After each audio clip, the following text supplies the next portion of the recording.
Hi everyone, welcome back. I'm Michael Sandler, your host on Inspire Nation. If you've ever needed to heal body, mind, or soul, then do we have the Story You Need to Tell show for you.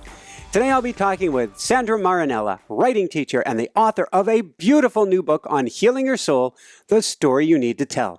And that's just what I want to talk with her about today, about writing to heal from trauma, illness, or loss, how to do it, and how to begin. That, plus we'll talk about Scarlett O'Hara and a fog, the power of Hey Jude, old fry boots and Superman capes, 5:30 and tickling feet, old dog and wrinkles, wind, sand, and stars, eggs, Charlie, and blonde jokes, and why if Lucas was still around, he'd still want your car. Gotcha. So welcome to the show, Sandra. Are you ready to shine? I am ready to shine. Woohoo! Great to be here. Well, so glad to have you here. I love your beautiful book. Before we dive into it, though, I'm wondering if we can go back to your childhood. Were you always interested in writing? I was always interested in writing. I think my dad slipped me a journal when I was very young, probably 8 or 9. Mm-hmm. And my mother would take me to movies and share books with me. I remember we went to see Gone with the Wind, and I didn't like the ending, so I came home and worked on rewriting the end to the movie and the novel. Oh, wow. That tells me that I was trapped by words at a very young age. Very, very cool. And then were you still, I won't use the word trapped, but when you first got to college, were you enraptured by words as well? Oh, actually, no. I had this misconception.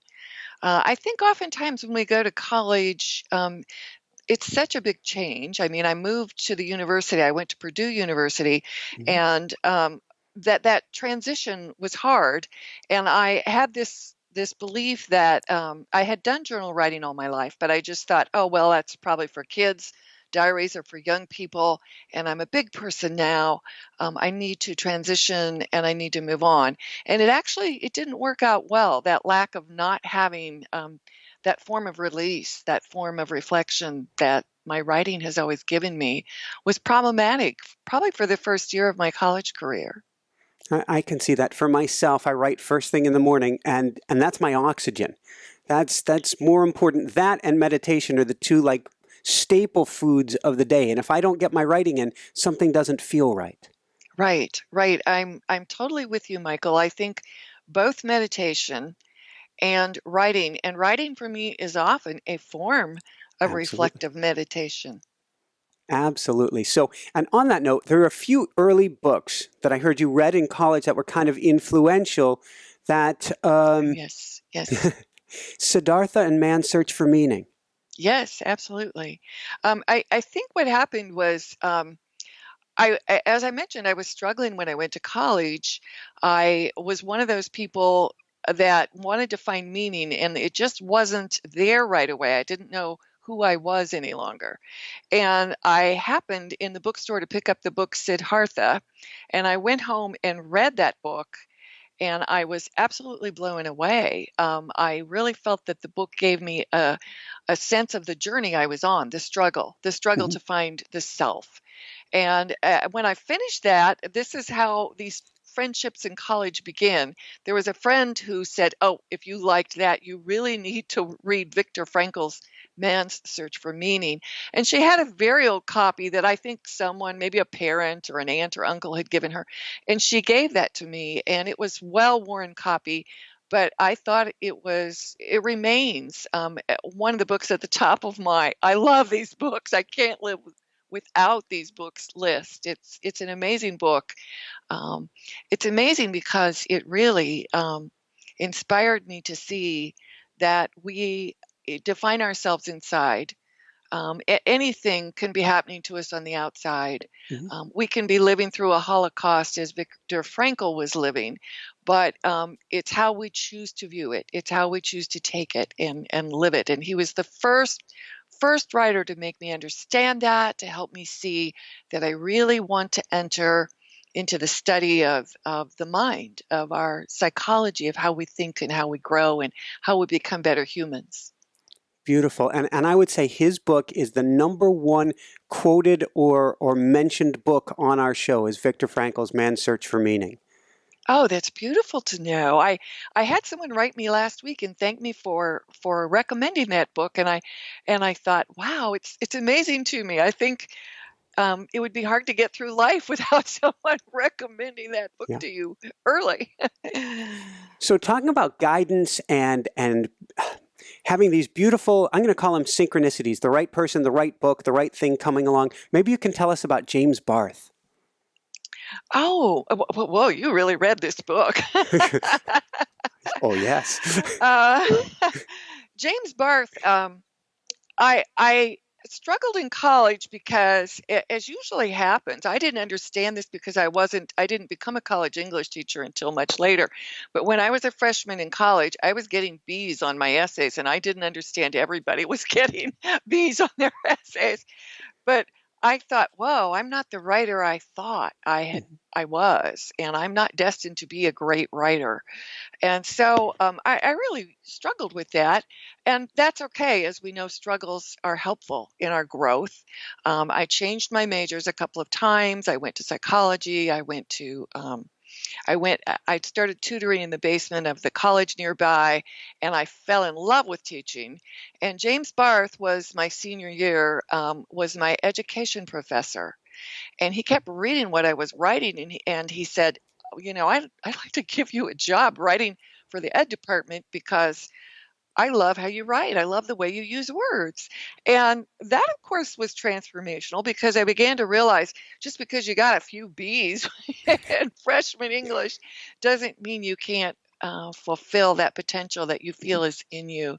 And he did give me that first job where I was going out and interviewing students and writing units and lessons and workbooks for them to help them learn. Yeah. Awesome. It's so important and so special when we have those mentors or people in our lives It who help is. guide us on our way. It is everything, isn't it? Those people that show us the way, lead the path, light the path for us. Woohoo! Yes. So if we fast forward in your timeline, you were a teacher for close to 30 years, and then you got a diagnosis, as I understand. Yes, I did. I thought in 2011, 2012, I had Mhm. taught high school for about 30 years, and then college, the last about 10 years of that tenure. And then I suddenly thought, oh, I have the perfect job now. I'm working with teachers, I'm helping teachers, and I'm developing a creative writing program. So I've been able to bring all my passions together, my teaching, my love of writing, and I thought that was going really well. But suddenly I went to the doctor and I had a cancer diagnosis. I went home and I was on the cold, hard tile floor. My husband was 1,000 miles away on a business trip, and that's how it always is, right? And Timing. oh yes, I was struggling. I knew that this was a defining moment. This was a defining story, and it would change everything. And of course, it did. So, and not only did it change everything, but you decided to change everything, or as you call it in your book, I love it, to rewrite your life. Yes, yes, I absolutely made that decision. That's very true. And I was journaling a lot because I always journaled. And I particularly find journaling is helpful when you have a challenge or something that you know is a problem, a life transition that you need to work through. And so I went out and bought this really bright red journal. And I called it my cancer journal, and I was writing my way through it. And so, yes, I was definitely writing my way forward and trying to use that to help me. Um, it was a job that I had thought was wonderful, but when I reflected on my journal, I realized that there were a lot of political difficulties and struggles and barriers to what I was doing. And one of the difficulties was I was working these incredible hours and working online, and I wasn't having time to do the writing that I felt that I needed to do. And so a part of that pulling back for me when I went through cancer treatment in the coming year was I cut way back on my job. I left the full-time work and I went to just teaching a bit online because I really want to do my own writing, my own reflection, my own exploration. And that's what was the catalyst, I guess, for writing the story you need to tell. I've got goosebumps because when you look at what happens to people and you look at it and you can step the aperture back enough, often, not always, stuff happens. Stuff just happens. But Right. you often see a realignment taking place, a course correction in this place back to who you were, back to your true authentic self. Yes, absolutely. I think that that's very true. And I'm so passionate about the writing because I write to my higher self. I write to that authentic self all the time. I mean, that's what my goal is. I want to know who that person is. I want to live that person. I want to try to be that person. Tears. I've got tears. We are so on the same page. Oh, that's beautiful. That is So beautiful. the book we're writing is automatic writing. It's just getting in that meditative state, like you're saying, calling it a meditative experience, and just Yes. writing and letting the words flow and getting in touch with that intuition or higher self, because that's where all the answers come from. That's where you figure out your life. That's where you heal your life. Yes. I agree with you, and I think Viktor Frankl pointed the way. Many of our great leaders and spiritual leaders through time have said, this is where you need to go. And when you go there, you do find yourself. I'm actually reading a different kind of book. I'm reading the book by Isaacson right now. Is that correct? The Leonardo da Vinci, the biography of Leonardo da Vinci. And he's passionately talking about these wonderful notebooks that Da Vinci created and how he reflected all of the time and how he was constantly piecing together who he was by these reflections. And I thought, oh, yes, even we can turn to this genius from the Renaissance and see that he too needed the same kind of reflection that you and I are talking about. I love that synchronicity too, because we don't have Isaacson's book. We have an original book from about a rewrite, or what do you call it? Second edition book on another book on how to think like Da Vinci that just came in that we're going to be interviewing on in the next couple weeks as well, because it's so fascinating on how his brain worked and what we can learn from that. Yes. Oh, yes. I'm finding what I love about reading his story is he was so curious and he raised so many important questions that I find myself always looking around and thinking, okay, now have you thought about how that works, or have you really analyzed or explored this or reflected on this? And he was such a profound thinker, such a wonderful model in how to think. Yes. Beautiful. So let's go from thinking. Let's go from mind to non-mind. I don't know how else Okay. to put this. Okay. After you had your surgery, Okay. you had a very special, I'm going to call it, for lack of another term, mystical experience as you began journaling. I did. I absolutely did. Yes. I was at home. I think it was after my I had a double mastectomy, so it was after the double mastectomy. I had several surgeries. And after this one, for some reason, my friends had beautifully gathered around me. And one had planted daisies in my garden, and one was making, at the time, I can still smell it. She was making this vegetable lasagna in my kitchen, and I could smell the spaghetti sauce. And I awoke, and, at first I thought, well, it must be because of the anesthesia, but I could just breathe in that earthy smell of the daisies, and I could, the breeze was coming through my room. I live in Arizona. It was just a beautiful day. I think it was April, end of April. It was lovely. And right in front of me was my journal, my bright red cancer journal, and I had been writing in it, and it seemed like the sun just seemed to like shine into the room and point down right on the journal and say to me, this is it. This is your story. And I could turn to my journal and I thought, oh, yes, I've used this book to navigate my cancer. I'm rising up above my cancer. I've done this my whole life. I've used this amazing power of personal writing to help me through all of the difficulties in my life, through the beginning of my freshman year at college, through, I eventually went back to the journal writing at college, through my postpartum depression when I had 2 little babies and was working crazy hours.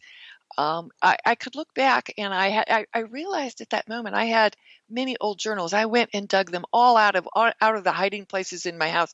I read in the next few weeks every one of them, and I thought, this is profound. This kind of writing changes a person and helps a person. Can it heal other people, or is it just me? And I knew then that I had to write about that I had to explore that, and I had to write about that. Woohoo! Yeah. Yes. Woohoo is right. Let's dive into some of the books specifically. First off, a beautiful, important concept: waving, not drowning. Oh, yes. Oh, yes. I love that. I absolutely love that because as a high school teacher, I had taught, Stevie Smith has this wonderful poem, Not Waving but Drowning. And it's a powerful poem that my high school students had always loved. I mean, they'd always attended to that as if it was written for them. And it is a poem about a man that has gone to the beach with his friends, and he's out swimming, and he's out there, and he obviously is caught by the riptide, and they don't know this, and he's going crazy. I mean, he's drowning and he's waving at them, trying to get their attention, and they don't notice him, and he does drown. And in the course of my work on this book, I really initially wanted to call the book Waving, Not Drowning, because I thought I need to reverse this whole thing around. It's not. It's all how we look at it. It's back to our comfort with our own mind and our ability to take our thoughts and understand and interpret and reflect and use them and meditate on them and make them thoughts that help us. And I am, right away I could see it's not waving but drowning. It should be waving, not drowning. I can overcome this. I can make it out of the riptide on my own if I need to. I can do this. Beautiful. So on that note, tell us about Hey Jude. Oh, Hey Jude, that's one of my favorite songs. How are you going to sing it for us? I'll give the first 2 words. Hey Jude. There, we're good. Well, it was funny because, we have songs that play in our minds. And the song that kept coming back to me when I started writing this book was Hey Jude. And of course, that story is a well-known story. Paul McCartney, when his friend John Lennon was divorcing his wife Cynthia, Paul McCartney was feeling really, really bad for the son. Was his name Jude? I'm trying to think. Julian, isn't it? Yeah, Julian. Yeah. So he was feeling really bad for Julian, and so he decided one weekend he was going to drive out and spend some time with the boy. The boy was very young.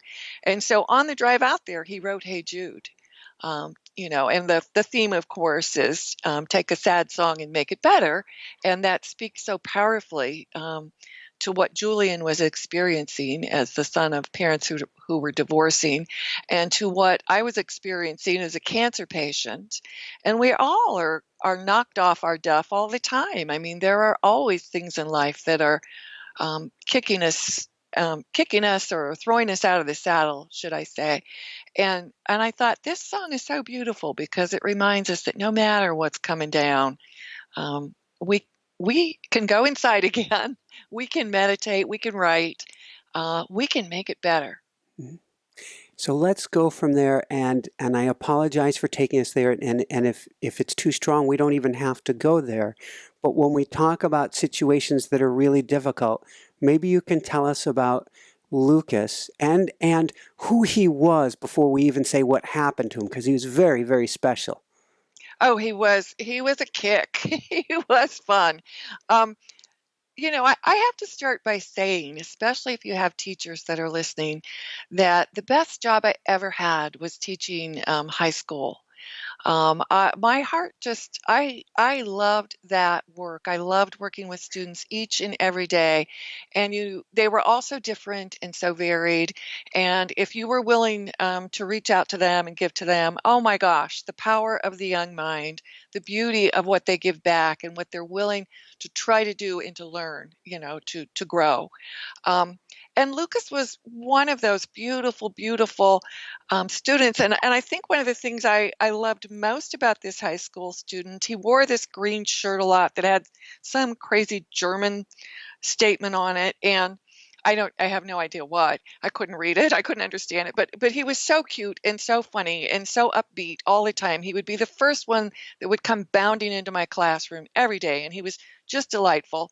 And I had an older car. It was an old model BMW that I had gotten from a relative, and he loved that car. And he wanted that car. And he would say, when I graduate, do you think? So I had a very special relationship with him. And he was a beautiful young man, as many high school teachers are, I think, really, really blessed to have those kinds of interactions with those kids. It's just a wonderful job. I had an old green 318i. Uh-huh. Oh, there you go. There you go. One of those special cars. Yes. I drove it till it was 350 something thousand miles. I had the engine rebuilt. I put a new interior in it, and I still cried the day I sold it. And years later, would said, "Why? Why did I sell it? Even Yes. with that Yes. many miles on it." Yes. Yes. Yes. Well, in honor of Lucas, I didn't give the car, but I sold the car to my son when he graduated from high school, because it Beautiful. was even more special because of how Lucas had loved that car. So, would you mind sharing what happened to Lucas? Because Oh, this was a no. healing that got to Yes. take place through the writing. Yes, it was. No, I very much am an advocate of writing as a healing strategy, but I think in my research I've come to understand that there is a pattern to how this works. And when something difficult happens, such as Lucas's death, and that's the story. Lucas, one day I came to school, and one of the counselors met me at the door and said, "Do you know about the boy who was shot at Walmart yesterday?" And it had been all over the news. Two men had been trying to stop a thief, and they had jumped in their car, a beat up old Chevy, I think. No wonder Lucas wanted my car. And they drove very, very quickly after this thief, trying to stop him to get the television he had taken from Walmart. And the thief led them into a church parking lot. He parked his car. He got out of his car. He took a gun out of his cubbyhole. He went over and he shot both the security guard and my student, Lucas, in the head. And it was horrible. I mean, they died immediately. And when I walked into school that morning and heard this, I just collapsed on the floor. Um, all day long, people were crying at school, obviously. Everyone knew Lucas. He was fun. He was lovable. He was delightful, as I indicated. He was not a top student. He was one of those kids that didn't care about grades, but he cared about life, and he was beautiful, and we all cared about him. So this was a really painful time. And I think it's really important to understand, as long as I've been a writing teacher, I never tell people when they're in shock or traumatized to sit down and write. Mhm. I think your mind first has to assimilate.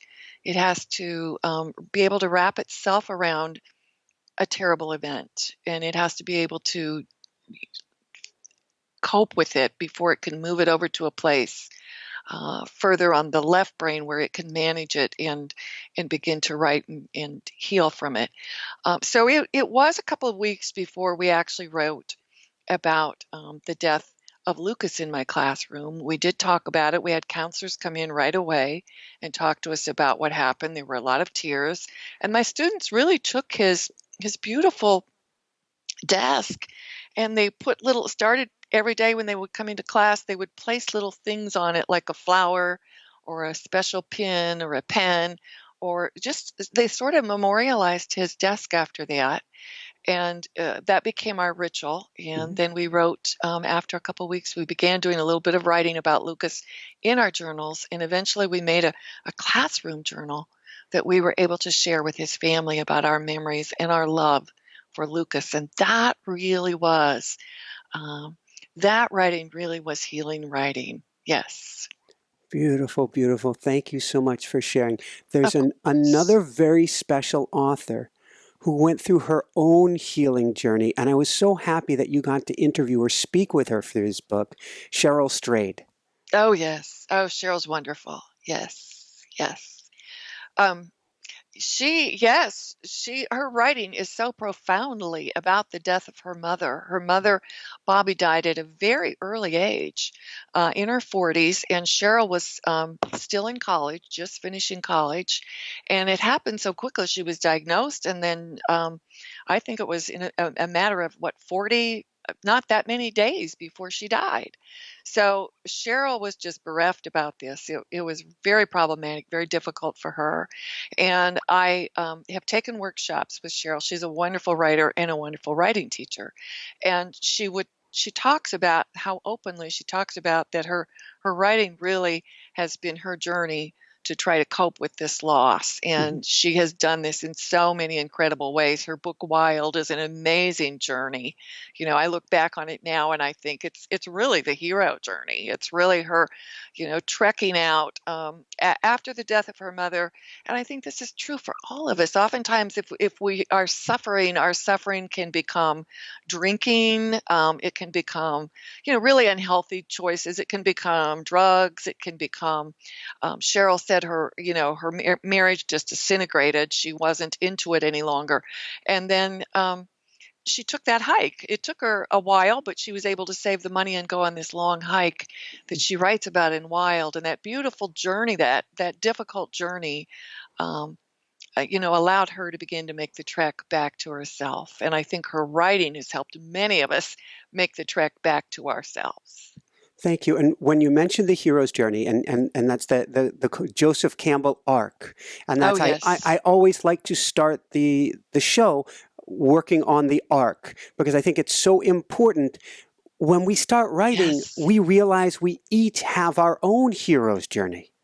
We do. We do. And I say that in the story you need to tell. I actually teach that a lot in workshops, that we have the power to look at our story and to understand it and to learn to move it in the arc, move it in the direction that we choose for it to go. Mhm. That's such a powerful thing, the whole Joseph Campbell journey. And yes, I totally agree with you. There's such beauty in learning to understand how we can take broken stories and we can find our mentor, we can find our way, we can, meet the trials and overcome them.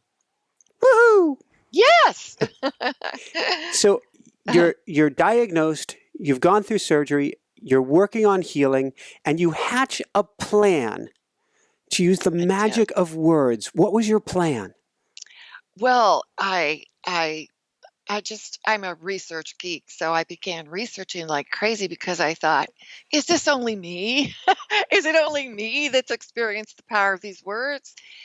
And I realized that was not the case at all. I mean, there were hundreds of research pieces that told me, and a great mentor for me was James Pennybaker, who's at the University of Texas in Austin. He had I'd been teaching, he'd been doing research into the power of writing to change our lives and to help us heal. And I was so overwhelmed by the research. I went to my husband and I said, my best friend, of course, I said, Steve, I really feel like I need to take this to cancer patients and work with Yeah. them. That I've used writing my whole life with students and I've seen the power of it in my classroom. Many of the stories I tell in the book are from my classroom because I watched writing change lives for 30 years before I wrote this book. And my husband said, I think that's a beautiful idea. You definitely need to start working with cancer patients. But my husband is actually, he doesn't tell many people this, and he'll probably be concerned that I'm saying it, but he is actually a disabled veteran. He broke his back when he was in the service, so it's not, I mean, you wouldn't look at him and think he's disabled, but Mhm. he has a powerful empathy for veterans, of course, what he's seen them go through and what he's watched them experience. And certainly he's known people that have died in the various wars. Yeah. So he's very empathetic to veterans. And he said, I'm all for you working with cancer patients, but would you please take this work to veterans as well? And that became my new mission, I guess. I made up my mind that I really wanted to help veterans and cancer patients find the power of personal writing to help them through their difficulties. Beautiful. And so you started volunteering in that vein as well. I did. I was able to go. I've worked at many of the hospitals and clinics around the Phoenix area by now, but most of my original work was done at Piper Cancer Center, where I was treated, and I started working doing writing groups up there. And also, my surgeon and my oncologist were referring patients to me who they thought needed to write. One long-term relationship I had is one of my favorite characters in the book, and she was a stage 4 cancer patient who we believed had just had a baby, and we believed she was facing her death. So she wanted to write and leave her story. So I started working with that wonderful population, and then I was able to go downtown and apply to volunteer at the VA hospital. And our VA hospitals are very careful about who comes on board. So I was assigned to a PTSD writing group, and I worked with a physician, and I was with this group, and we were helping coach people with their writing through their difficulties. And all of those experiences were amazing, and I was watching transformations happen on a different kind of level now outside the classroom, where the whole focus was on using the writing to heal instead of just, in my classroom, well, we were always using writing and I was seeing amazing things happen. Now I was seeing people's lives transformed by it. And that led me, of course, to think, whoa, these stories are inspiring. I have to share them. I have Yeah. to write this book. Woohoo! Yes. So I want to get into some of the how-tos. Before we do that, earlier you were talking about having to dig out all your journals. It was something like 27, 28 journals that you dug out. Right, And you right. started reading about your life. And one of the things I found fascinating is you talk about looking and finding patterns in your life as you're Yes. doing that. Yes. Yes. Yes. There were definitely patterns I liked. One of the patterns I liked was that I was reflective and I loved learning and I was passionate about it. And I never saw myself as someone that was going to stop learning. I thought I was going to be a student, and I am. I'm insatiably curious. I am a student for life. So I liked that pattern. But then I also saw patterns I did not like. And one of the patterns I didn't like is what I call my Hamlet effect, where I would replay a thought over and over and over again. And one of the things that had happened was my original high school that I was teaching at had split into two high schools. A new high school was built, and my peers and my principal, who were really my close peer group, were moving to the new high school, and I had made a decision I wanted to be strong and stay at the old high school and hold it up, and that was all well and good, but it was I was ruminating about it in my journal then for the next few years because it ended up the decision would have been all right, but then I was miserable, and so I couldn't let go of the decision. So the rumination I see in my journal, and I thought I was teaching Hamlet at the time, and I thought, oh yeah, I am a Hamlet. I am a person that can't escape these thought patterns. And it was so important for me to learn that and see that in my journal. I realized that in the course of my writing, I was able to write my way out of it and change. And the light, as you say, the light shined. I was able to, it came through. Yes, I was able to. But once I read that in my journal and saw that pattern, I thought, whoa, you're never letting that happen again. I could reflect on it and I could see that I'm not going to, that I can rise above that in my thinking. Yeah. from a spiritual perspective, and I believe that everything in life happens for a reason. We can always choose to find reason, but there is a reason behind things. I don't know how many years later, putting the timeline together in my head here. You had not, I guess it was an exchange student, Adam, who you brought in for a couple years to stay at your house. He really had no place to go, who had trouble letting go of thoughts as well. Right, right, right. Yes, yes. Yes, he had OCD, and no one was more surprised than he was or I was. We, yes, and I had already been a ruminator, and I'd already had that experience in my journal. And then when Adam realized he was actually Googling. This was in the early days of Google, and he was actually Googling and finding out and actually diagnosing himself, and he was accurate. I mean, we began to visit doctors and Mm-hmm. counselors, and we began to understand that his mind would just get stuck. It would just get stuck and go over and over and over, and that it was actually a disability that he had. But the beauty of that was, because it was a problem that I also had to a lesser degree. The research that I did to help Adam and the research he did, and the commitment he made to change this in his life really was amazing to me. I watched him study cognitive behavior therapy, and it really goes right back to that Viktor Frankl book again, that we all have that power. To watch our mind, to listen to our mind, to reflect on it, and then make the changes we need to make with it. And while Adam truly has a disability, I cannot tell you how beautiful it has been to watch him grow up, to watch him get his doctorate, to watch Mm-hmm. him succeed in his career and in his family. And he understands his disability, and I think when we talk about rewriting our gift, I think rewriting our story, I think he's taking his disability and made it his gift. Amen. There's two Yes. powerful things in there. First off, he made a choice. That night after Googling all night, he comes Right. to you and he had made a choice. We are going to figure this out. And then it speaks to Right. what a huge power is with Yes. journaling and with writing our story, the power of presence. We become much more aware of our existence, our patterns, our thought patterns, and where we are in this very moment. Absolutely. Absolutely. That's very well said. Thank you, Michael. Yes. So let's go from there and let's talk about some of the nitty gritty, how we do this, what this looks like. Let's talk about, first off, a Okay. real fun one. It can be a very kinesthetic process. What we write on and how we choose a journal. Oh, well, I make it a ritual.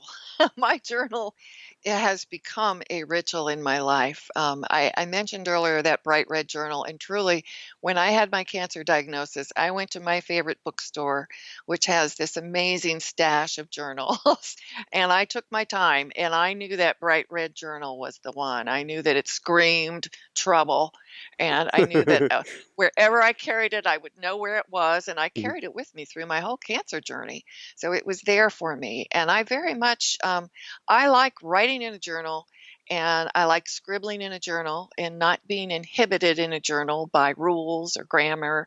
And that's my process. I go, I find that journal. I wish I had that red journal with me to show you because it's well worn, but I only finished 2/3 of that journal because I always think of a journal as a chapter in my life. And Mhm. when I made up my mind, I think about the time I started this book, I slapped that journal. I thought, okay, I'm done with the cancer journey. I'm on with the book journey. So that was the next journal I bought. I bought a little Prince blue journal up at I remember that too. I remember we took a trip up to Portland and I went to Pal's Books, one of my favorite bookstores. And I again looked through the journals, and then I saw the words of Antoine Saint-Exupéry on the outside of one of those journals, and I thought, that's it. That's for me. So it's a real ritual. Not everybody writes that way. I think if you want to write by computer, I think if you want to write on note cards, if you want to, I think everybody needs to find a pattern. That's one of the beauties of personal writing. You can find the way that works for you Mhm. and follow that pattern. Beautiful. And speaking of patterns, then, the importance of having a writing place, a nook, a place to call our own that we can write in. Yes, I'm I like my kitchen.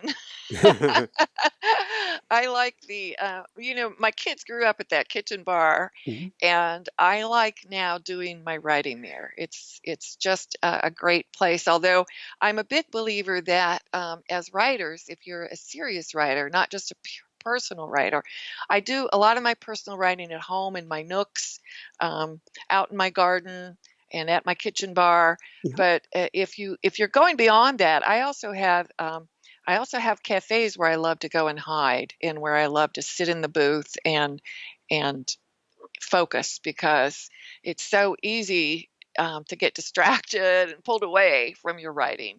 If you are, at home, you might want to do the laundry or do the dishes, things like that. So I'm real careful to define what kind of writing I'm doing and when I'm doing it, because I want to control it. I don't want all the outside things coming in and taking away that valuable time. That makes sense. And there's a commitment behind that as well. Yes, yes.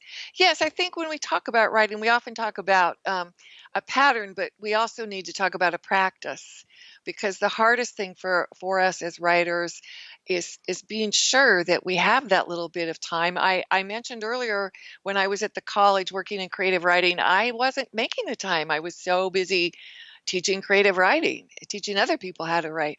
And I know you said you get up in the morning and you have that practice where you write right away. And I think that that's really critical if you want the value of it. You don't have to write all the time. You don't have to squirrel away very much time, but you do need to figure out what kind of pattern and practice work for you. Mhm.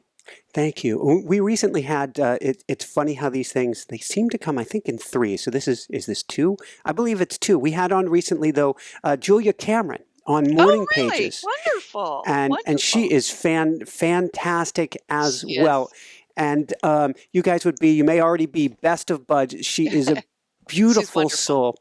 Yes. The question that comes up when you say as writers, immediately my head snaps back. I hear my audience going, are we all writers? Oh, yes. We are all storytellers. So you do not have to write on paper. You can tell your story, you can share your story. But I think we are all writers. We all have the ability. I think so many people, and a part of the problem would be my own former profession of high school teacher.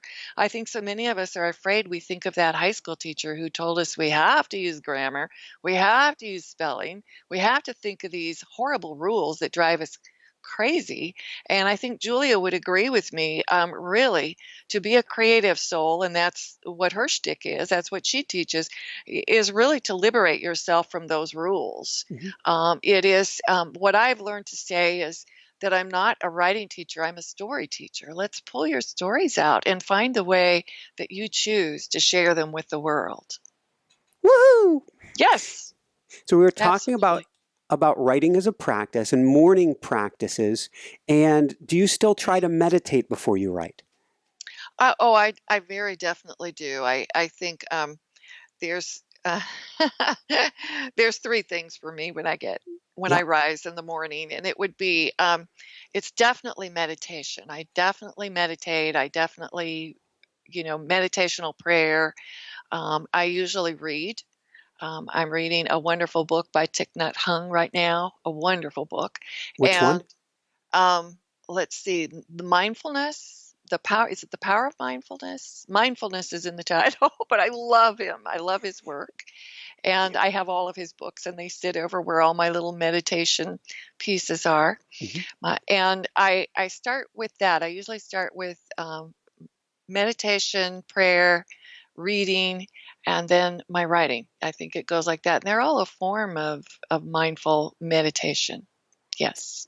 Beautiful. And if it's the book I'm thinking of, he talks about washing dishes as a Yes. mindfulness experience. Yeah, that's the exact one. And that's really Got funny it. that you would say that, because I so connect with it. That's that's the story you remember because you think Hmm. washing dishes, we all think, oh, that's a throwaway activity no one wants to do. And he makes it a valuable activity. You're in the moment and it becomes an okay thing to do. And you have to value that thought. You have to value that you can take that in and live that way. Beautiful. And yeah, that's exactly what I connect with. So when I'm doing the dishes now, I do the dishes, be present with the dishes, Yeah, exactly. feel the dishes. That is so funny.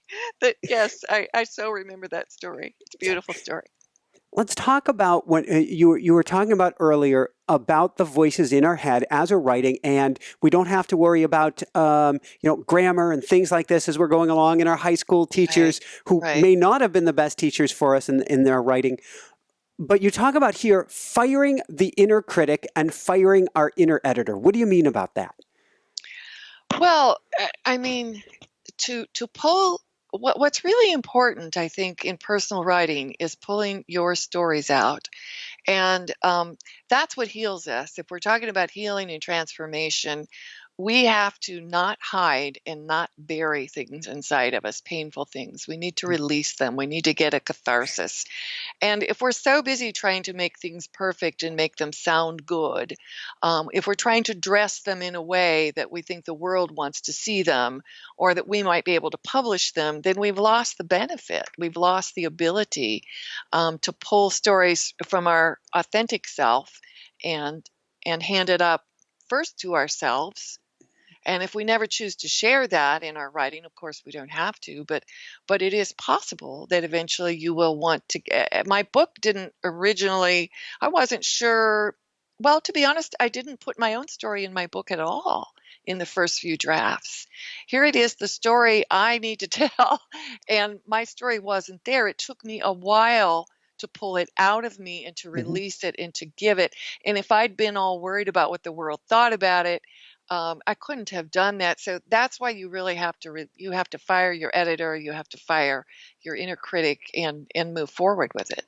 Do you mind if I ask how you came about that process of self-reflection and introspection that said, hey, wait a minute, we have another element we get to put in the book? Yes. Yes, I have a wonderful mentor who's written many books on journal writing, Christina Baldwin, Mhm. and she runs a beautiful writing group up at on Whidbey Island where she Ah, lives, the Selfish Source. mhm, And I had written to her when I first had my intuition about this book. And to be honest, Christina had changed my classroom when I was young, when I was in my early 20s and I was a brand new teacher. She had written a book on journal writing, and I took journal writing immediately into my classrooms and worked all through my career with journals and students and helping them find their stories. And she was such a powerful force in my life. When I started this book, I wrote to her and I said, "Is this something that you would be interested in mentoring me on?" And she said, "Absolutely." She became this wonderful. Talk about the hero journey. There she was. Yes, I'm the mentor. She was right there for me, and I went at one point. Most of our work had to be done long distance, but I mhm. flew up when she was having a writing circle one time and spent the week and worked with the group. And they read what I had written, parts of what I had written so far. And it was so profound. We had a candle lit in the center and we're talking. And I remember very clearly a couple of them said, "Wait a minute, we love this. We love the title, the story you need to tell.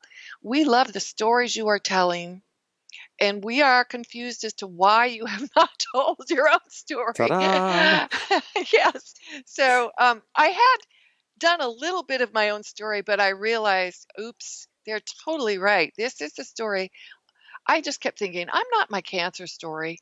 But my cancer story frames the book, and it was the story I needed to tell. It was the story that set me on the journey to write a book to help other people find difficult stories and get them out. And so that was a powerful moment in time for me. It was a game changer, a life changer. I went back and spent another at least year drafting in my own story into the book. Woohoo! Yes. When we go to Yes. start writing and we're going to dive into our own story, particularly if we're challenged, if we have something painful or powerful that we need to work through in our lives, how do we start? we give ourselves time. We give ourselves time. I drink a lot of tea myself. We give ourselves quiet and Mhm. peace. And we, Elie Wiesel is really one of my models too, the author of Night. I like so much that he said after the concentration camp experiences that he could not write about them for 10 years. And he Yeah. did not publish his first really well-known book, Night, until 1960. So that was, 15 years after the war. So he needed space. And I think it's important with trauma that we understand that. Now, not everybody needs years and years and years. I didn't. In the case of my cancer, I needed a couple of years before I could write about it. I think Cheryl Strayed needed a decade before she wrote about the death of her mother in Wild. Um, so it really depends on the person. It depends on the writer. I have talked to some writers that tell me, "Oh, I just launch right in." But I would say if you don't know where to start, and that's your question, that you give yourself the peace, the quiet. You might make lists to see what challenges you are ready to write about. Listing is a good way to begin. Free writing is a good way to begin, to test the waters and see if you're ready. It's going to be painful to write a hard story. Last night I was at a cancer center we were sharing stories, and immediately there were tears. And I thought, I always have to say to new members, this is the norm. It's okay. It's such a great release. And the journey is not easy. It's rewarding. It's a reward. It's the hero journey. It's not easy. It's rewarding. Absolutely. So what does it mean then to become, and thank you so much, what does it mean to become an author of your life story? Both making sense of the self and being able to be present enough to know how you want to become the architect of the future of your life. I want to turn to one of the men that I interviewed who I watched do this. One of my dear friends is an English teacher at a nearby college. Chris Schnick is his name, and Mhm. his sister was always mentally ill. He was always close to his sister Jenny. She was a very dear girl, very dear friend as well as sister for Chris. And he came from a large family, and they all loved Jenny, but they all struggled with her because she was mentally ill and very seriously bipolar, and had a very difficult time staying on her medications and acting like the rest of us act. So she, at one point, she stopped taking her medications in her 20s, and she drove her car like a wild lady across country to California. Chris lives near me in Arizona. She contacted him and said, I'm going to stop, but she never stopped. Mhm. And she just kept going. And about a year later, she died homeless on the steps of a church. Well, Chris has had a horrible time with this, a horrible time. So he began writing about Mhm. Jenny because he felt like, what could I have done? How could I have saved my sister? How could I have stopped this? And so he began writing a script, and it's a beautiful script. He presented it at one of the local theaters here. And it was a powerful script talking about the conversations and the memories he had of his sister. And when I interviewed him, I remember him telling me, it was so painful to lose her.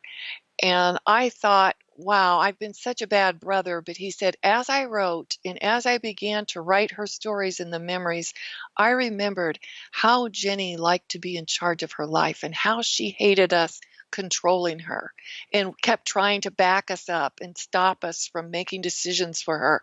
She just wanted her own life.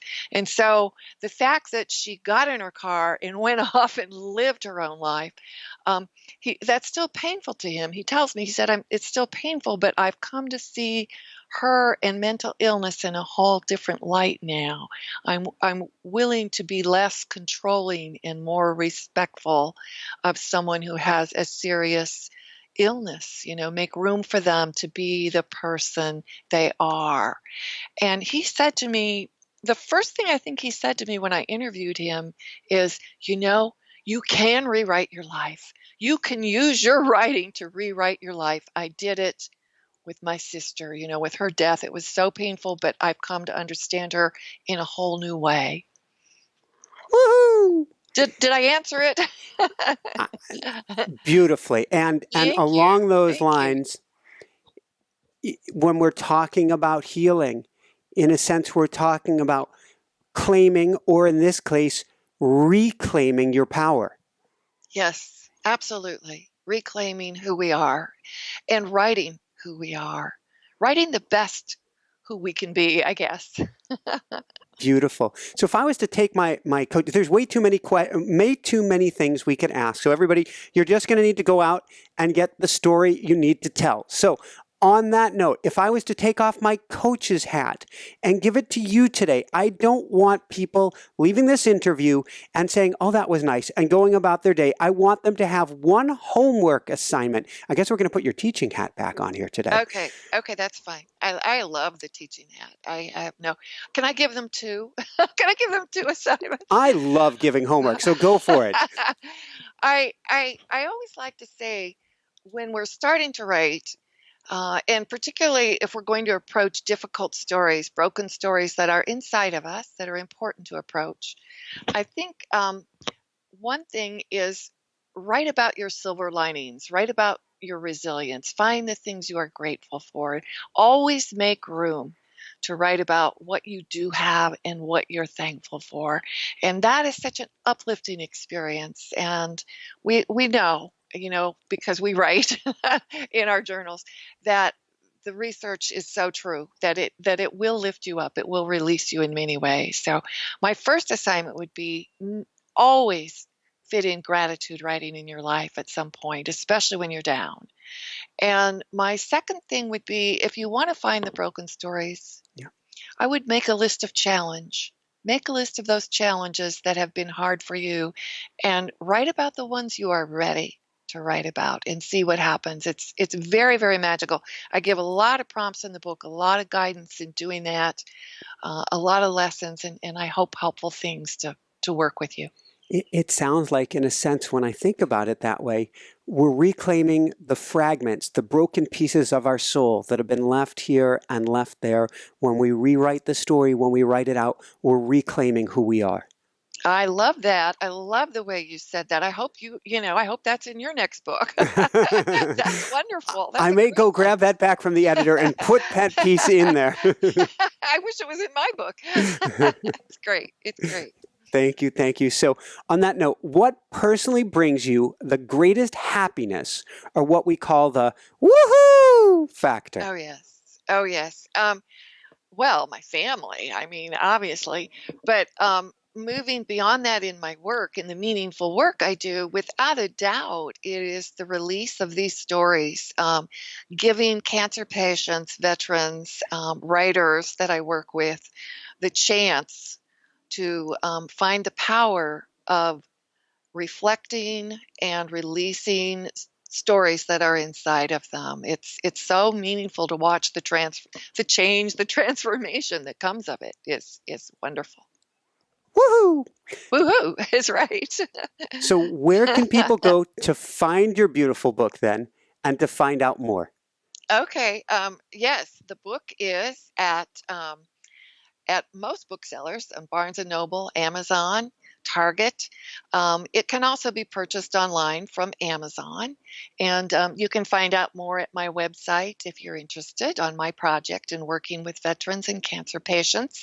And that website is www.storyyouTell.com. StoryyouTell.com. Fantastic. And if you can't remember storyyouTell.com, come on over to inspirenationshow.com and we'll get you over to storyyouTell.com. For that beautiful book. You're more than welcome to put it up one more time. Oh, it was so fun to write. Thank you. I love it. So any last words of wisdom you want to share with people today?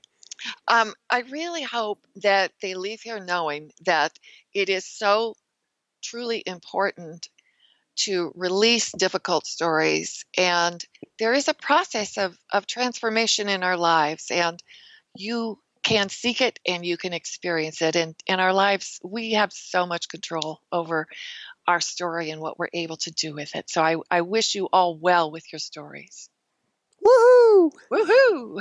Thank you so, so much, Sandra. This has been so much fun. It has been. if people listen to this, if they read your book, if they take even a scratch of what we discussed today and take it to heart, it can transform their lives. I believe it can. And, I want to thank you because it's so clear to me that you are making such a difference and that you read this and you understood it and you make everything make even better sense. So thank you so much for sharing yourself and your inspiration with all of us. Thank you, Sandra. I've got tears. Thank you. You've earned them. Thank you you. so much. All right, got to crank it back up for the finish here. For everyone out there, this is Michael Sandler saying, be well, have fun, get the story you need to tell, and begin your writing and healing journey today. And shine bright. Woohoo! Shine bright. Thank you so much, Sandra. Thank you. I really enjoyed you. I mean, honestly, you had such a depth. It was wonderful. Thanks so much for watching. If you enjoyed it, be sure to like below. Also, leave your comments. Have some real fun with it. Subscribe to our channel where you're going to get more great videos, more interviews coming up. And check out our website, inspirenationshow.com. That's where you'll find tips, blogs, information, videos you won't find anywhere else, and useful and helpful resources to really help you kickstart your life and to shine bright. Thanks so much again. Thank you for your support. Like, comment, subscribe. See the website. Thanks so much and have fun. Of course, shine bright. Woohoo!